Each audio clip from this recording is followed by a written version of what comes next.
Hoje, desfrutar mais uma vez do privilégio de poder mencionar a palavra ao povo do Senhor. Eu disse, sim, é um privilégio, mas com muita tremedeira, né? E o assunto que eu quero falar com os irmãos, com a igreja, um assunto que eu não ouvi nenhuma vez durante esse tempo da minha conversão. Às vezes até foi ministrado em alguns lugares. Um assunto tão delicado, tão precioso e tão forte para nós, porque fala de arrependimento. Mas o arrependimento que fala aqui, que eu vou deixar com os irmãos, eu estou aqui como Abraão disse, Senhor,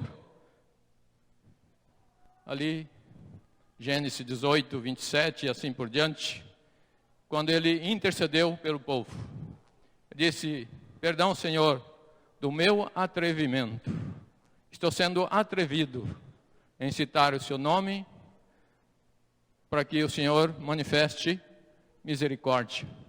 Ele falou várias vezes nesse capítulo de Gênesis 18, sobre o atrevimento de Abraão, de falar com Deus daquela forma, de apelar para Deus em favor de alguém. Então hoje vou falar com os irmãos sobre o arrependimento de Deus.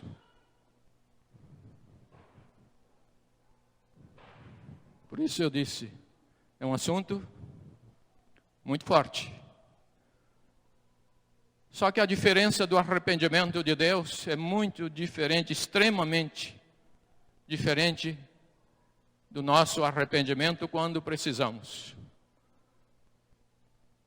Então, Gênesis capítulo 6, vamos ler. Deus se arrependeu.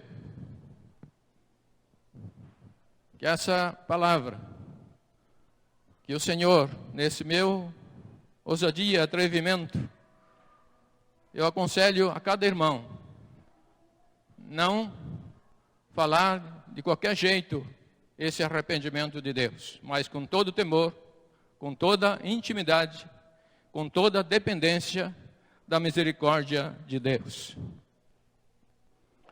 Como se foram, capítulo 6, verso 1, como se foram multiplicando os homens na terra, e lhes nasceram filhas. E vendo os filhos de Deus que as filhas dos homens, olha bem, filhos de Deus e filhos dos homens, eram formosas, tomaram para si mulheres, as que entre todas as mais lhe agradaram. Então disse o Senhor, o meu espírito não agirá para sempre no homem, pois este é carnal, e os seus dias serão 120 anos. Ora, naquele tempo havia gigantes na terra. E também depois, quando os filhos de Deus possuíram as filhas dos homens, as quais lhes deram filhos. Estes foram valentes, varões de renome na antiguidade. E viu o Senhor que a maldade do homem se havia multiplicado na terra, e que era continuamente mau todo o desígnio do seu coração. Então se arrependeu o Senhor de ter feito o homem na terra, e isto lhe pesou no coração. Disse o Senhor, farei desaparecer da face da terra o homem que criei, o homem e o animal, os répteis, as aves dos céus, porque me arrependo de os haver feito. Porém Noé achou graça diante do Senhor. Eis a história de Noé. Noé era homem justo e íntegro entre os seus contemporâneos. Noé andava com Deus. E gerou 3 filhos, Sem, Cã e Jafé.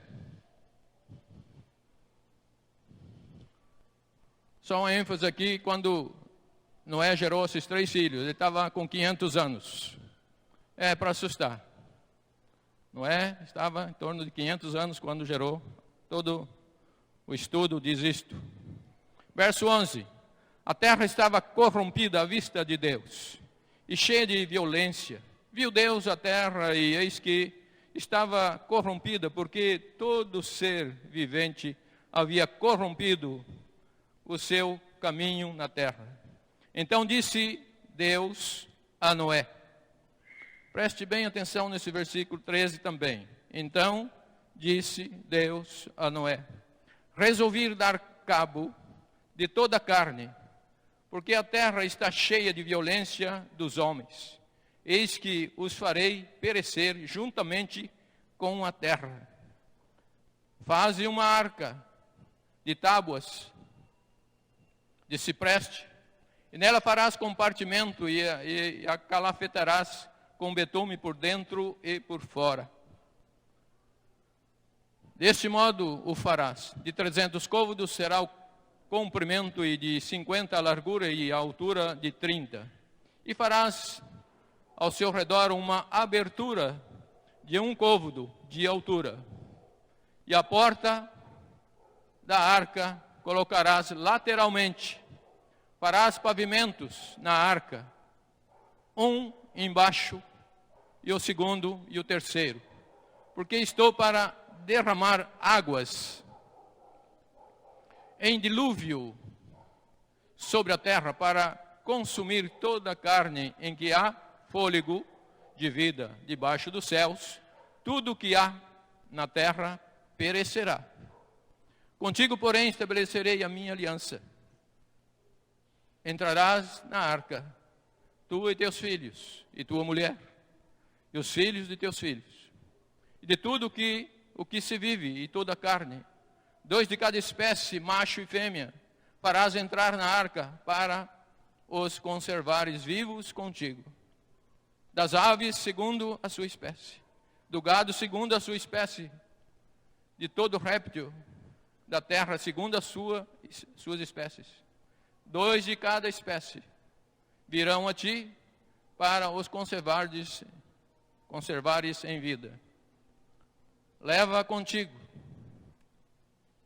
de tudo o que se come, ajunta-o contigo, ser-te-á para alimento, a ti e a eles. Assim fez Noé, consoante ou da forma a tudo o que Deus lhe ordenara.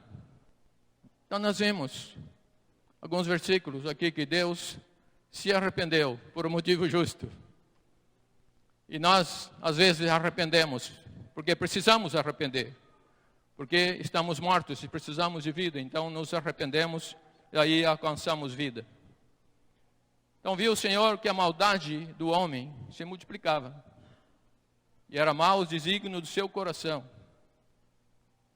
E se arrependeu o Senhor de ter feito o homem. Pergunta que eu faço para Deus, para o meu Pai, em Cristo Jesus, meu Senhor, meu Salvador, se Ele anda arrependido comigo. Se Ele se arrepende de ter me feito. Mas dentre os homens foi encontrado um que achou graça diante do Senhor. Graça quer dizer favor. Toda vez que fala graça quer dizer o favor de Deus. Então Noé alcançou favor de Deus. Mas quem era Noé? Quem era esse homem tão íntimo, em que Deus falou com ele? Quem era esse homem? Nós vamos lendo.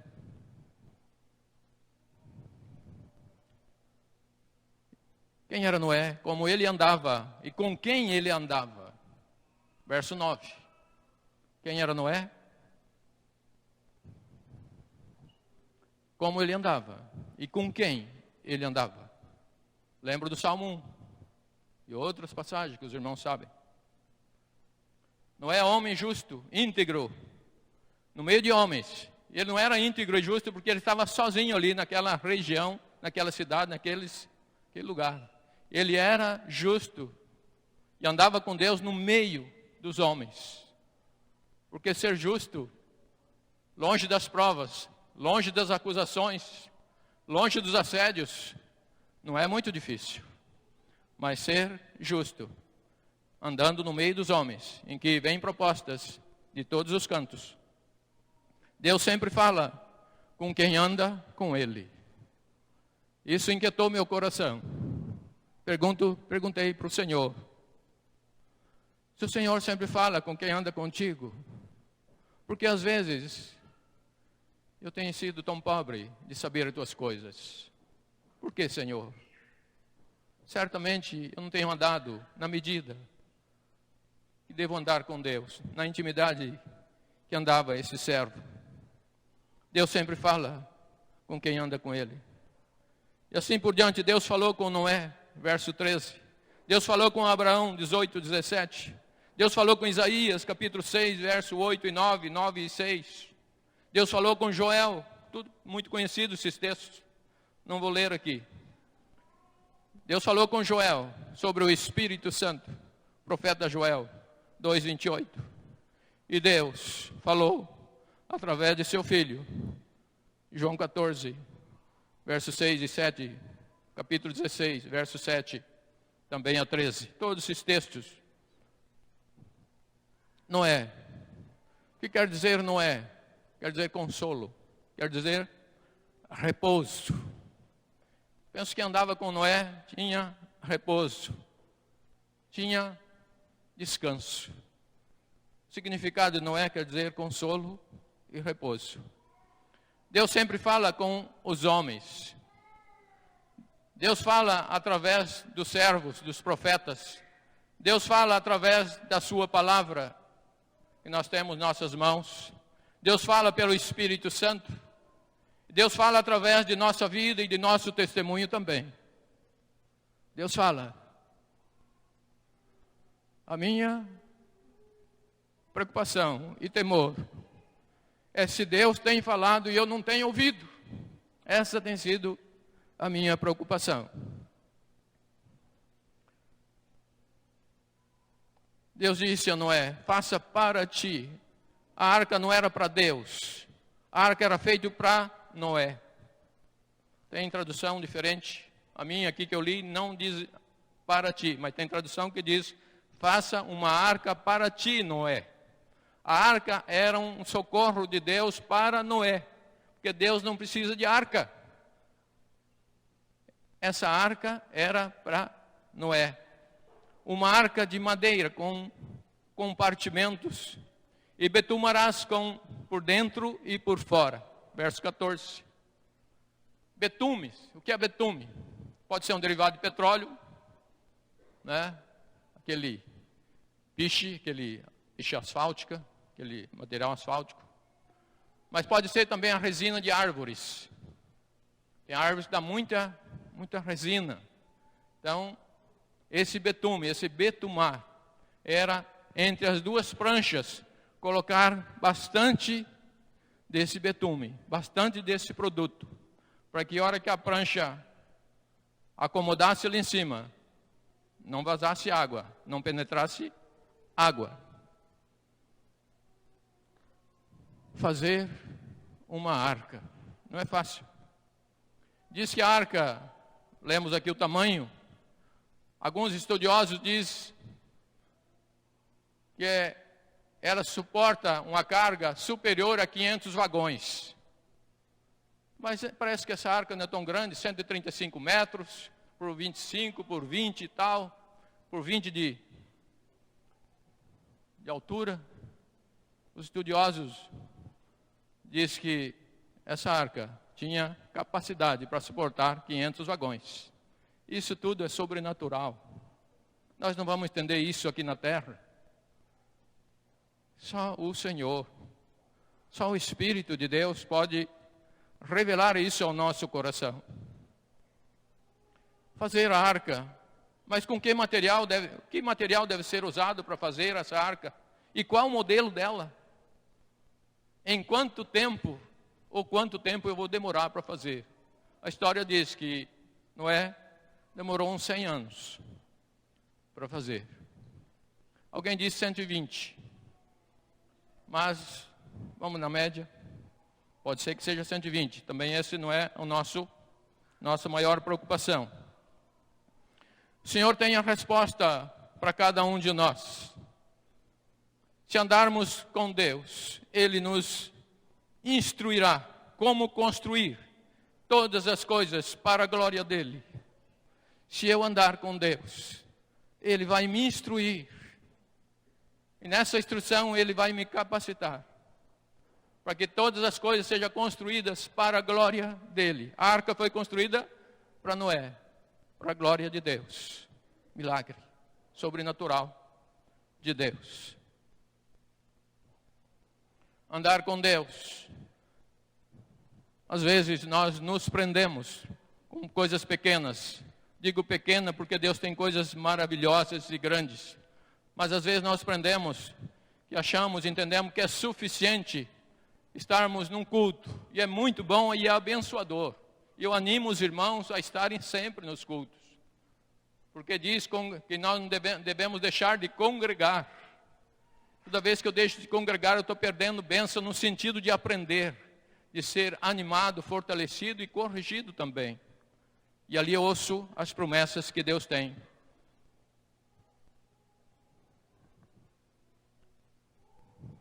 Então, andar com Deus vai além de participar de cultos, de reuniões, de estarmos num monte de gente ou bastante irmãos juntos, que é muito bom, saudável, é edificante também. E às vezes que eu estou sozinho também. Andar com Deus vai muito além disso. Andar com Deus vai muito além de quando eu estou abastado. Andar com Deus vai muito além de quando eu estou no estado de escassez, de necessidade, que conto as moedas, que vejo quanto de alimento eu posso fazer na manhã e quanto à noite, à tarde, para os filhos, para a família.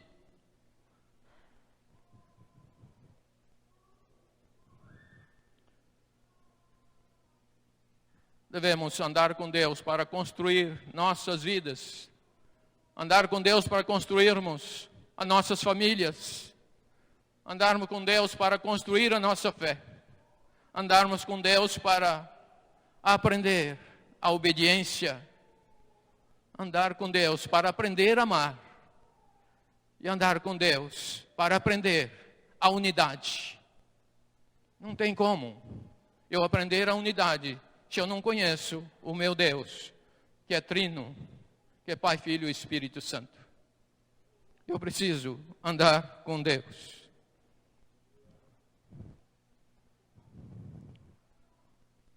Eu preciso andar com Deus e ouvir a sua voz.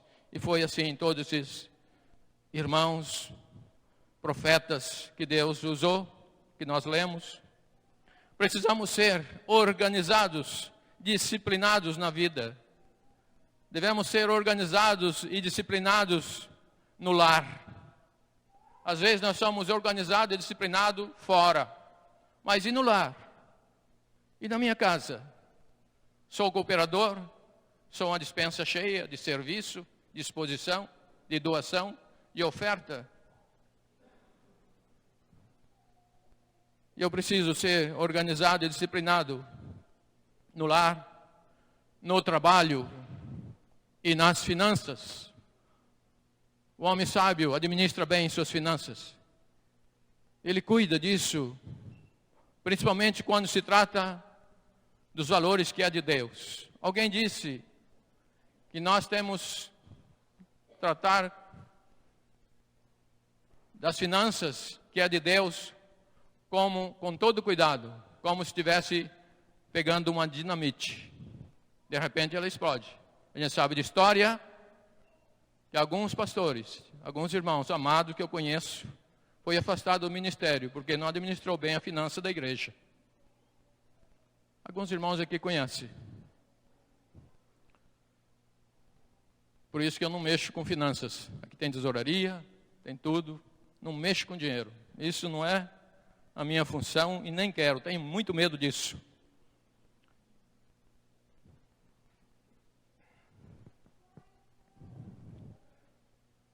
Poderíamos fazer uma pergunta muito abençoada aqui. Você vai se organizar? Pergunta no ar. Jovem, você vai se organizar com a sua família e seus pais? Os maridos vão se organizar? As esposas vão se organizar? Os mais velhos se organizam como testemunha e referência, parâmetro para os mais novos? Eu vou me organizar nisto? Se eu for organizado, segundo a vontade de Deus, a minha vida vai dar certo. Queridos, não falo de uma forma didática ou de uma forma somente de compartilhar, mas esta é uma verdade. Se eu for organizado, andando em temor, ouvindo Deus, a minha vida vai dar certo. Mas se eu não ouço, se eu não ando, jamais dará certo.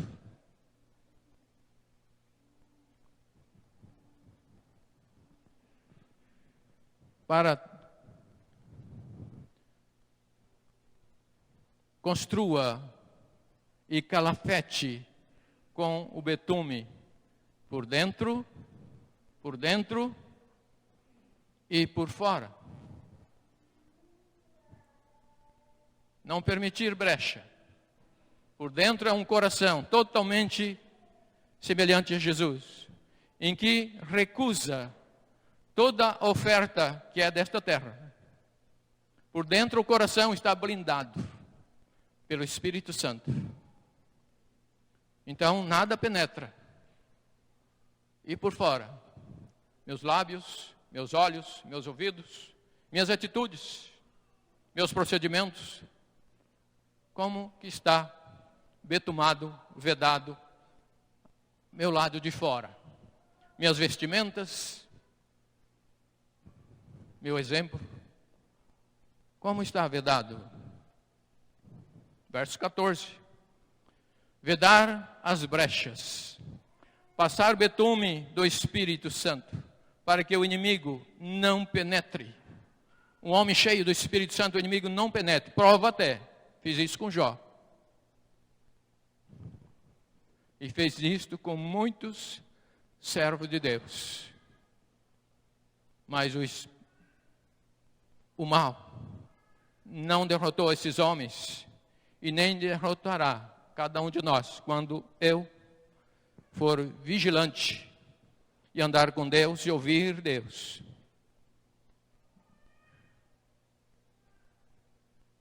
Betumar por fora para que nada deste mundo penetre em nossa mente, vida e coração. Nada. Vejo, mas já tenho o que eu preciso, que tem maior valor, que eu aprecio, que eu decidi. Vejo as coisas, seja em toda a área da nossa vida, homens e mulheres, jovens, vê as coisas. Mas aqui dentro, não há nenhum desejo de participar e de desfrutar.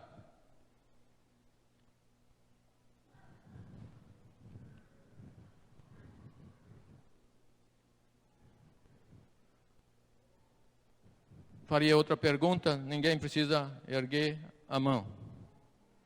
Mas você já betumou a sua arca? A sua casa, que é a arca onde está a sua esposa e os seus filhos? Ali está guardado, o inimigo não penetra. Ali tem oração, ali tem Bíblia, ali tem joelhos no chão. Ali não tem contenda, ali não tem altivez, não tem soberba. Está bem betumada para que o inimigo não penetre. Você já vedou as brechas? Será que tem alguma brecha aberta na nossa vida ainda? Será que ouvimos que não devemos ouvir? Principalmente quando vem a acusação para outro irmão. Eu ouço e me alegro. devia se levantar em choro, assim como Abraão levantou. Senhor, por causa de um justo, o Senhor vai destruir essa família? Já vedou as brechas, querido? Na embarcação desta vida não devemos dar brecha. Posso ler com os irmãos? Abre sua Bíblia agora. 1 Coríntios, capítulo 10, verso 23. Tudo conhecido dos irmãos. E também o capítulo 6, verso 12 de Coríntios. Um irmão lê esse 1 Coríntios 10, 23.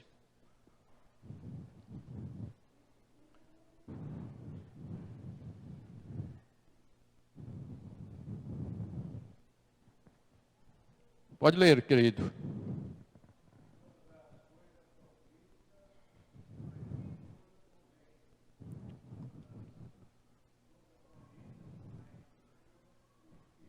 Amém.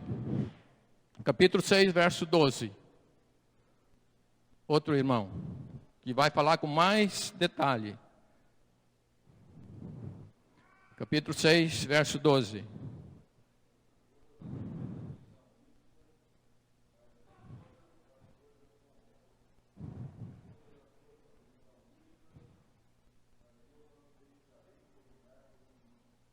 Amém. Verso 11 agora. E o verso 13, parte B. Verso 11 do capítulo 6.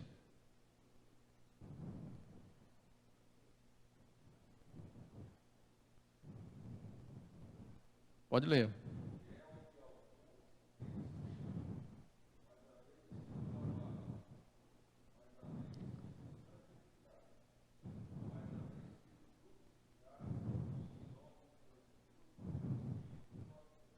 Aleluia. Capítulo 13, parte B. Fim do capítulo, do versículo.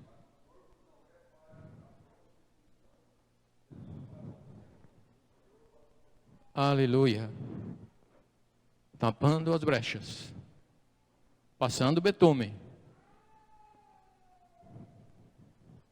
Precisamos vigiar e avaliar em todo o tempo se as águas da destruição não estão penetrando em nossa vida. Constantemente, o pai vigiando. Que água tem entrado na minha casa? As mães idôneas, referência, vigiando. Os filhos convertidos, batizados, aceitou o Senhor. Devemos, então, andamos nesse cuidado, nesse vigiar. Vigiar em todo o tempo, se as águas da destruição não estão penetrando em nossa vida. Filipenses 4:8. Outro irmão lê esse texto. Filipenses 4:8.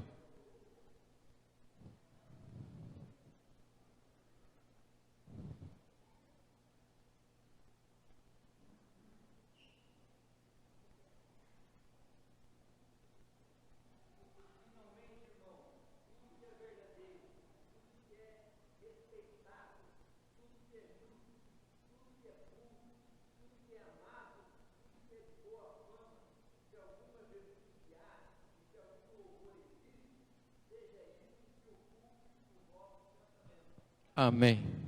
Está bem vedado, está bem betumado, por dentro e por fora.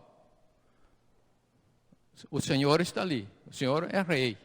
Ele está pastoreando, Ele está governando, estamos debaixo dessa paternidade, desse cuidado do Senhor. Ter cuidado.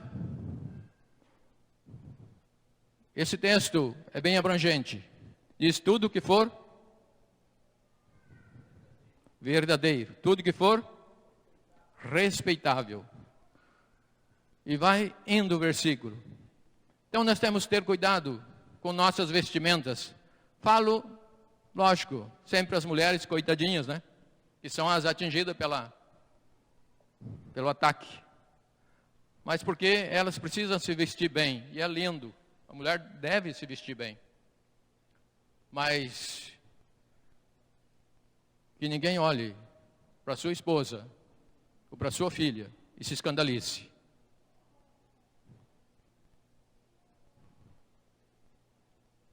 Eu preciso ter cuidado nos lugares que eu ando, nas amizades que eu tenho. Lembro do Salmo 1 outra vez. Eu preciso ter cuidado nas conversações. Que conversa? Que conversa? Tiago diz, como pode da mesma fonte sair ou a língua que bendiz o Senhor amaldiçoa o irmão, ou inquieta contra o irmão, ou aponta o dedo? Como pode? Conversações, atitudes. As águas do mundo traz luta, traz canseira, traz fadiga e traz destruição. É isso que traz esse mundo. No mundo tereis tribulação. Mas Jesus nos garantiu algo. Tende bom ânimo, queridos. Tende bom ânimo, filhos. Porque eu venci o mundo. Eu estava aqui, estava na terra vazio da glória do Pai. Mas eu venci, porque eu fui fiel. Porque obedeci. Porque eu honrei o Pai.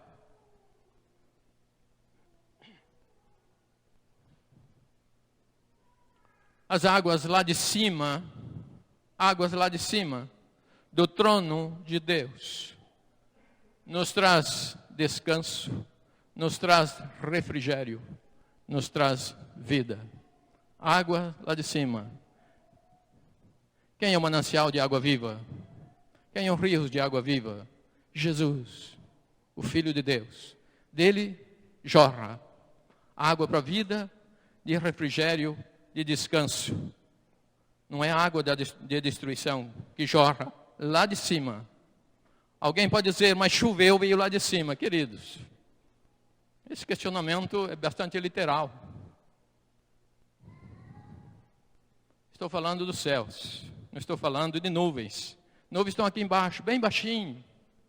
500, 600, 2 quilômetros, sei lá quantos metros.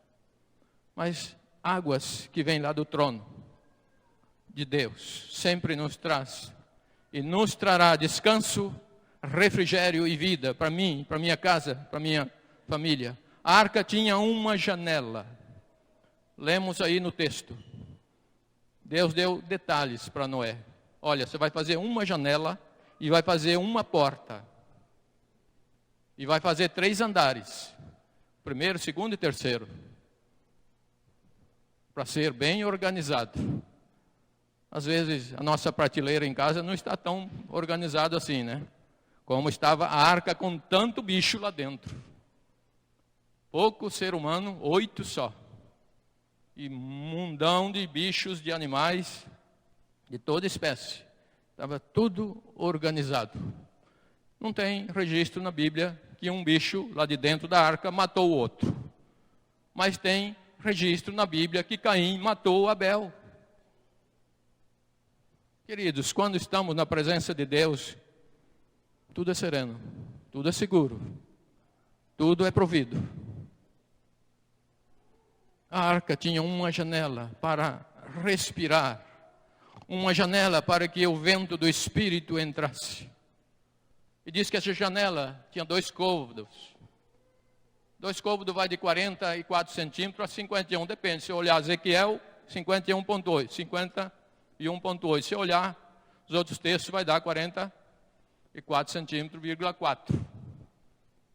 Mas isso são estudos. Uma janela, lá em cima. Sabe por quê? Choveu 40 dias e 40 noites. Se fosse um buraco grande, inundava. Tinha muito bicho que ia sair nadando. Mas era um buraco pequeno. Ali entrava só o sopro de vida. Só o Senhor, só o sol de vida, só o respiro do Espírito de vida para que todo aqueles seres e Noé e sua família sobrevivesse. A arca era um lugar, olha bem, preste bem atenção agora também. A arca era um lugar seguro.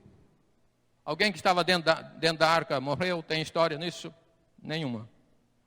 Então era um lugar seguro. Dentro da arca havia provisão divina, Você acha que aquelas sementinhas, aquelas coisas, Deus falou para Noé levar comida para ele. Falou, leva aquilo que você come. E os bichos?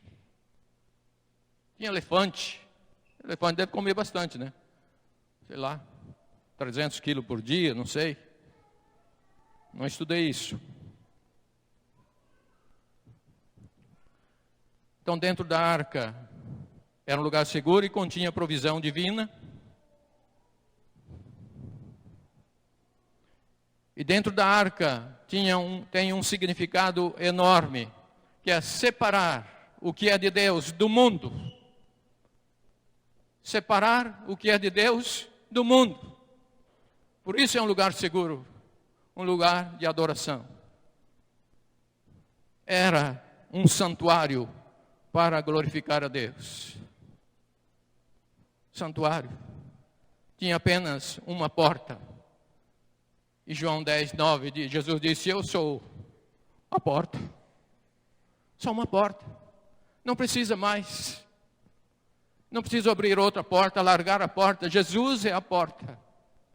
E diz que a arca só tinha uma porta. E esse texto me dá a ligação com João 10:9, que Jesus disse, eu sou a porta. A arca tinha apenas uma abertura. Apenas uma. Encerrando aqui. Apenas uma abertura. Hebreus capítulo 12. Pode abrir agora. Hebreus capítulo 12.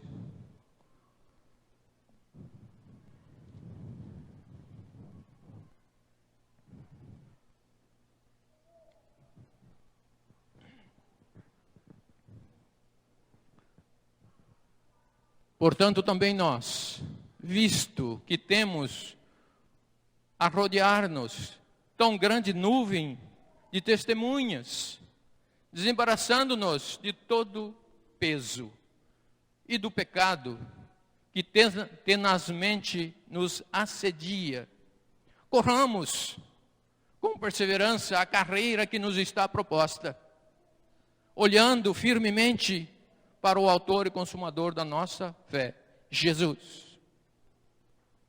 Essa é a porta. Olhando para Jesus, toda vez que o homem, o pecador, o necessitado, olha para Jesus, ele é socorrido, ele é curado, ele é liberto. Deus se arrependeu. Falamos e vários versículos de Gênesis 17, 18. Abraão falou, eu me atrevo novamente, Senhor, de falar contigo. Não leve em conta meu atrevimento, mas salva as vidas. E essa questão que eu falei sobre o arrependimento de Deus foi por um motivo muito justo. Deus nunca erra. Ele sempre é justo. Do princípio ao fim, Ele é justo. Vamos ficar de pé, vamos orar.